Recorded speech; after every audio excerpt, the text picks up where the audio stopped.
प्रश्न काय आहे पहा. आता आपल्याला एक संख्या दिलेली आहे. या संख्येत 4 या अंकाची स्थानिक किंमत 2 या अंकाच्या स्थानिक किमतीच्या किती पट आहे, असा आपल्याला प्रश्न दिलेला आहे. या संख्येमध्ये काय विचारले, 4 या अंकाची स्थानिक किंमत. 4 कुठे आहे पहा, या ठिकाणी. 2 या अंकाच्या, 2 हा अंक कुठे आहे, या ठिकाणी. 4 या अंकाची स्थानिक किंमत 2 या अंकाच्या स्थानिक किमतीच्या किती पट आहे हे विचारलेले आहे. आता कसं आपल्याला शोधता येईल पहा. प्रथम आपण काय करू, हा नंबर लिहून घेऊ. पहा,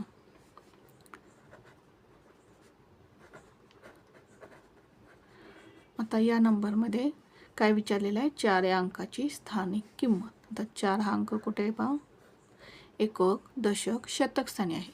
म्हणजेच याची किंमत किती येईल, 4 गुणिले 100 म्हणजे 400 येईल.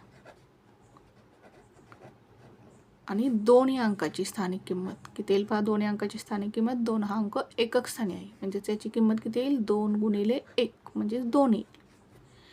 आता किती पट आहे विचारलेलं आहे. मग काय करायचं आपण, 4 या अंकाची जी स्थानिक किंमत आहे ती काय येईल, अंशस्थानी येईल. आणि 2 या अंकाची स्थानिक किंमत छेदस्थानी येईल. कारण आपल्याला काय काढायचं आहे, 4 या अंकाची स्थानिक किंमत 2 या अंकाच्या स्थानिक किमतीच्या किती पट आहे. आपण इथे भाग घालू. बेके बे, बे दोन्ही 4, बे 0 0, बे 0 0. म्हणजेच आपलं उत्तर किती येईल पहा, 200 येईल. म्हणजेच कोणता पर्याय येईल, 1 नंबरचा पर्याय येईल.